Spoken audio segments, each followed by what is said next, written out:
وہ complete support کر رہے ہیں ایران کی، اور ابھی ان کی نئی سٹیٹمنٹس آئی ہیں اور انہوں نے ایران کی جو پرنسپل پوزیشن ہے اس کو مکمل طور پر انڈورس کیا ہے۔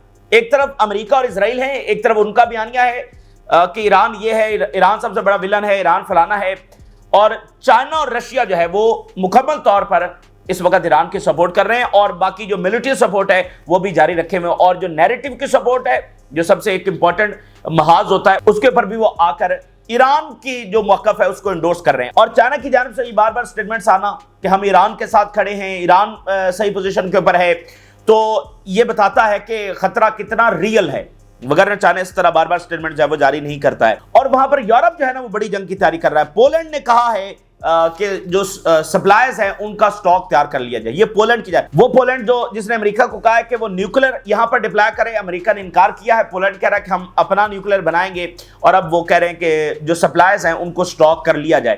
یہ ایک کافی بڑی خبر وہاں سے آ رہی ہے۔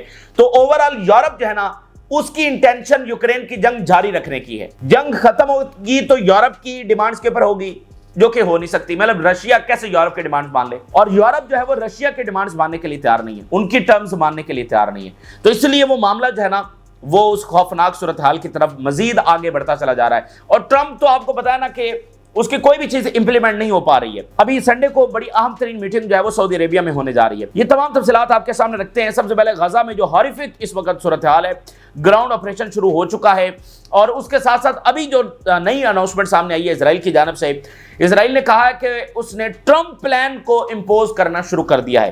ٹرمپ پلان کی امپلیمنٹیشن دنیا کا یہ سب سے آپ کہہ لیں کہ مورلی سب سے ایک افسوسناک اور شرمناک دنیا کا پلان ہے، اور ہسٹری میں اس کو ایک بہت ہی آپ کہہ لیں کہ بدنما داغ انسانیت کے چہرے کے اوپر اس کے طور پر یہ یاد رکھا جائے گا کہ ایسے بھی باتیں کھل کر کی جاتی رہیں، ٹھیک ہے۔ تو یہ جو سب سے مطلب ایک بدنما یہ پلان ہے، شرمناک پلان ہے، اس کی امپلیمنٹیشن وہ کہہ رہے ہیں کہ شروع کر دی گئی ہے۔ ذرا دیکھیے Israeli defence minister, we are employing all methods of military and civilian pressure including evacuating Gazans to the south and implementing Trump's voluntary transfer plan. اب یہ ٹرمپ کے پلان کو والنٹری پلان کہہ رہے ہیں کہ یہ تو لوگ اپنی مرضی سے جا رہے ہیں، ہم تو کوئی زبردستی ان کو دھکیل نہیں رہے۔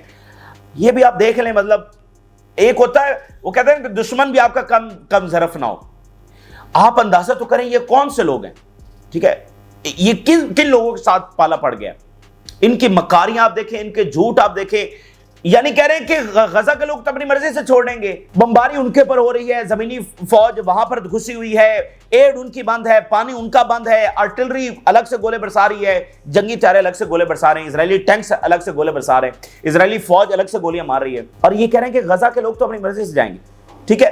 تو ٹرمپ کا پلان جو ہے وہ امپوز کر دیا گیا ہے، وہ کہہ رہے ہیں کہ امپلیمنٹ کرنا ہم نے شروع کر دیا ہے، اور ساؤتھ کی طرف سب کو جو ہے وہ ایویکویٹ کیا جا رہا ہے، یعنی مصری بارڈر کی طرف، پھر یہاں سے جو وہ ان کو ایکسپیل کیا جائے گا۔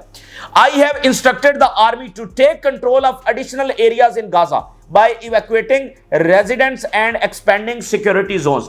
اسرائیلی ڈیفینس منسٹر یہ کہہ رہا ہے کہ میں نے آرڈر کیا ہے کہ غزہ کے زیادہ سے زیادہ علاقے کے اوپر قبضہ کر لیا جائے۔ دنیا کی کوئی طاقت اس طرح کی بات نہیں کر سکتی ہے، اس طرح سے کہنا کہ فلاں کی زمین کے اوپر قبضہ کر لو، مطلب اس طرح کھل کر جینوسائیڈ کی باتیں کرنا، تو میں کہتا ہوں خدا کی بنا ان لوگوں سے۔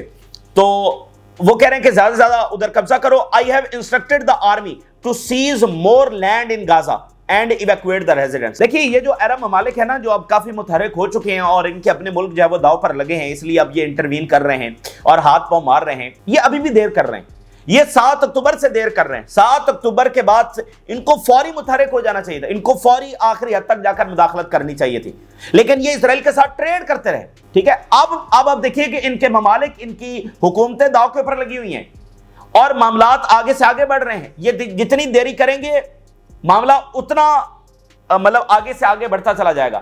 سوچیے اگر 7 اکتوبر کے بعد فوری طور پر روک لیا جاتا تو یہاں تک تو نہ پہنچتے، یعنی ان کے اب دیکھیں وہ کہہ رہے ہیں ٹرمپ پلان کو لاگو کر دیا، اچھا اب وہ سب کو ایویکویٹ کر کے مصری بارڈر پر لے آئیں اور پھر وہ مصر کی طرف ان کو دھکیلنا شروع کریں، تب مصر جب حرکت کے اندر آئے گا۔ پھر تو وہ آخری سے آخری جو انتہا ہے کہ پورے کا پورا مڈل ایسٹ اس کے اندر ڈریگ ہو گیا، وہ وہاں تک تو پھر معاملہ چلا گیا، پھر وہاں سے بچے گا کیا، ٹھیک ہے۔ جب مصری فوج مثال کے طور پہ تب ایکشن میں آئے تو بچے گا کیا۔ تو اس لیے یہ اب بھی دیری کر رہے ہیں، یہ 7 اکتوبر سے دیری کر رہے ہیں، ابھی یہ متحرک کافی ہو چکے ہیں لیکن ابھی بھی دیر ہے، کیونکہ اسرائیل آپ دیکھیں نا کہ وہ کہہ رہا ہے کہ ٹرمپ پلان ہم نے لاگو کرنا شروع کر دیا اور ان کو ایویکویٹ کرنا شروع کر دیا، تو کوئی مذاکرات نہیں ہے، کوئی جنگ بندی نہیں ہے، ٹھیک ہے، وہ تو اپنی طرف سے یہ کر رہے ہیں۔ اور جو ہاسپٹلز ہیں ان کے اوپر براہ راست بم گرا جا رہے ہیں۔ ٹرکش فرینڈشپ جو ہاسپٹل ہے اس کی بلڈنگ، یہ ایک کینسر ہاسپٹل، اس کی بلڈنگ مکمل طور پر جب وہ اڑا دی گئی ہے۔ اسرائیل اٹیکس کل nearly 600 as troops invade south north Gaza, 600 شہادتیں جو وہ پچھلے 3 دنوں کے اندر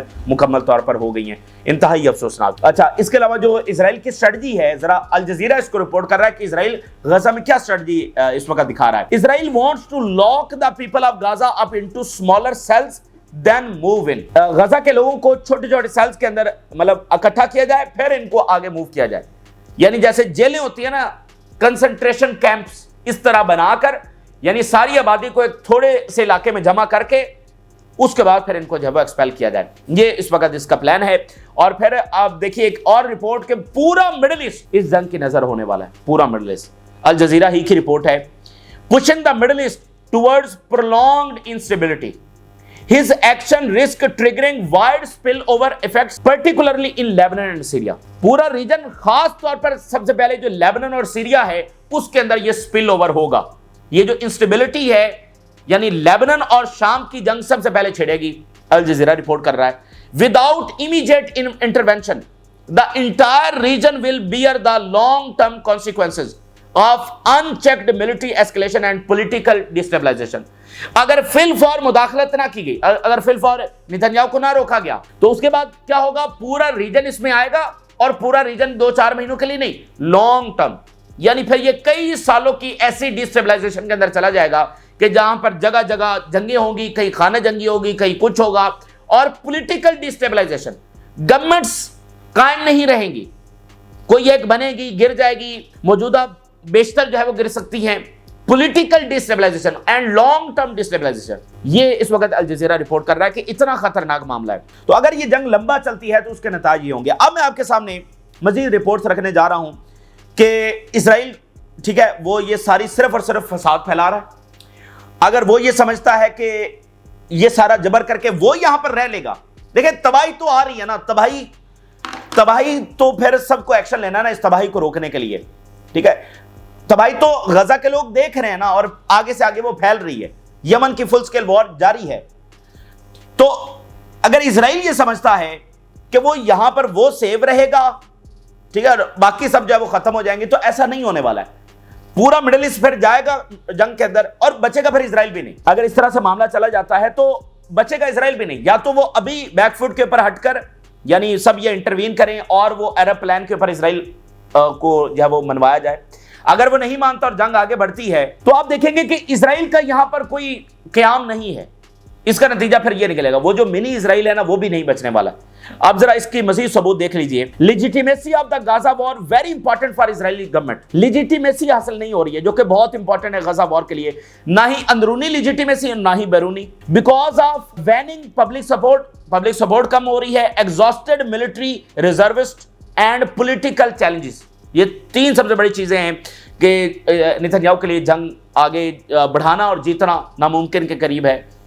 In a democratic state, the internal legitimacy of war is very important۔ یہ اسرائیل کا ریٹائر جنرل کہہ رہا ہے کہ جیسے اسرائیل ہے، اس میں کیا سوسائٹی تیار ہے جنگ کے لیے، تو یہ سب سے امپورٹنٹ ہوتا ہے، سوسائٹی تیار نہیں ہے۔ جو ہم سول وار کی بات کر رہے ہیں اس کے اوپر تازہ رپورٹ دیکھیے، کیا یہ واقعتاً کوئی ریالٹی ہے سول وار؟ ذرا رپورٹ دیکھیے۔ Civil war, Netanyahu has split the Jewish community in Israel۔ Proper division اس وقت اسرائیل کے اندر پیدا ہو چکی ہے، اور اس میں سب سے امپورٹنٹ بات کیا ہے؟ split the Jewish citizen of Israel between the loyalists and opposition who feel that the institutions that have worked so far to protect the Zionist ideal are under threat۔ کہ وہاں پر ڈویژن پیدا ہو چکی ہے، اور وہ ادارے، وہ آرمی، وہ انٹیلیجنس اور وہ سارے طاقتیں، وہ سارے سٹیک ہولڈر جنہوں نے مل کر زائنسٹ اس ساری موومنٹ کو بچایا، وہ اس وقت انڈر ریئل تھریٹ آ چکے، یہ ڈویژن پیدا ہو چکی ہے۔ اور یہ باقاعدہ دیکھا جا سکتا ہے کہ وہ تمام انسٹیٹیوشنز جن کی وجہ سے یہ زائنسٹ اسرائیل قائم ہے وہ اس وقت خطرے میں آ چکے ہیں۔ پھر وہ بتا رہے ہیں اسی چیف جسٹس کے بارے میں، this is a man who attended the International Court of Justice on behalf of Israel as a جج during the hearing where Israel was accused of genocide۔ He is someone who has fiercely defended Israel۔ He is extremely worried یہ وہ بندہ مطلب جیسے کٹر اسرائیلی ہوتا ہے، مطلب انتہا پسند، ٹھیک ہے نا، ہر طرح سے اسرائیل کو ڈیفینڈ کرنا، اور فلسطینیوں کی تو ان لوگوں کو کوئی پرواہ نہیں ہے.